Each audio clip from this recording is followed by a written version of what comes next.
Yo, what is going on, everyone? Welcome back to another video where we have some breaking news to talk about right now. The Toronto Blue Jays have made another trade to pick up another pitcher before the trade deadline, and there was a pretty big trade. They ended up getting rid of Rowdy Tellez, and we're going to talk about why this makes sense for both teams in a few seconds. But if you guys are new here, be sure to like and subscribe for more news and fast baseball news because the trade deadline is fastly approaching, so make sure that you don't miss any news because I'm going to keep you guys updated. So to get into this trade, the Blue Jays add two starters actually. They add Trevor Richards, who is probably going to be a long man or can be a spot starter, and they also add prospect Bowden Francis, who is a AAA starter right now, so he might come up to the majors and give them some innings because we know the Blue Jays bullpen is going to be brutal, or it has been brutal. So they're adding some arms. Maybe they can add it.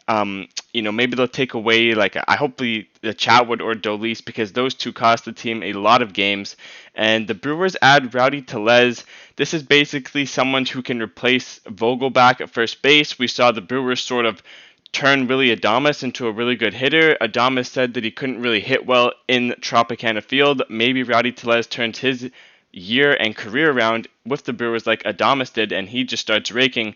And again, he replaces an injured first baseman. So very good move for both teams, in my opinion. The Blue Jays needed pitching. They got it, and the Brewers got another bat who has high potential to hit a lot of home runs and drive in a lot of runs, and that's something the Brewers were looking for. And the Blue Jays also get some controllable pieces who aren't that old either. Again, it makes sense for both teams, but I think this is a pretty good deal for the Jays. They needed some arms, and they get some controllable arms. We know the Blue Jays don't like to get rentals. We saw that with Adam Simber, and Corey Dickerson is a rental, but Simber was the main piece of the trade a couple weeks ago for Joe Panic. They get to have Simber for a couple of years. It's the same with Rogers and Francis.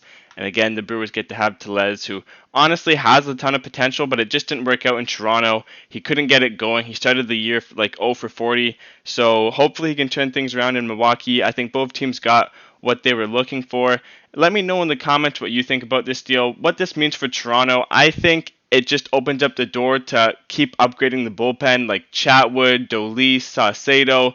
They aren't really helping the team a whole lot. The Blue Jays bullpen has been brutal, so I think if you add a Richard Rodriguez or a Daniel Bard, the Blue Jays will be in a lot better spot. So I think it's a pretty good deal for both teams, a pre-deadline deal, pre-draft deal. I think it helps both teams out, and hopefully some larger things are to come for both teams because the Brewers probably need another bat, maybe a Joey Gallo. I don't know if this deal takes a Joey Gallo off the table, and the Blue Jays need some more pitching. So let me know in the comments what you think about this deal. Thank you for watching, and I'll see you guys in the next one.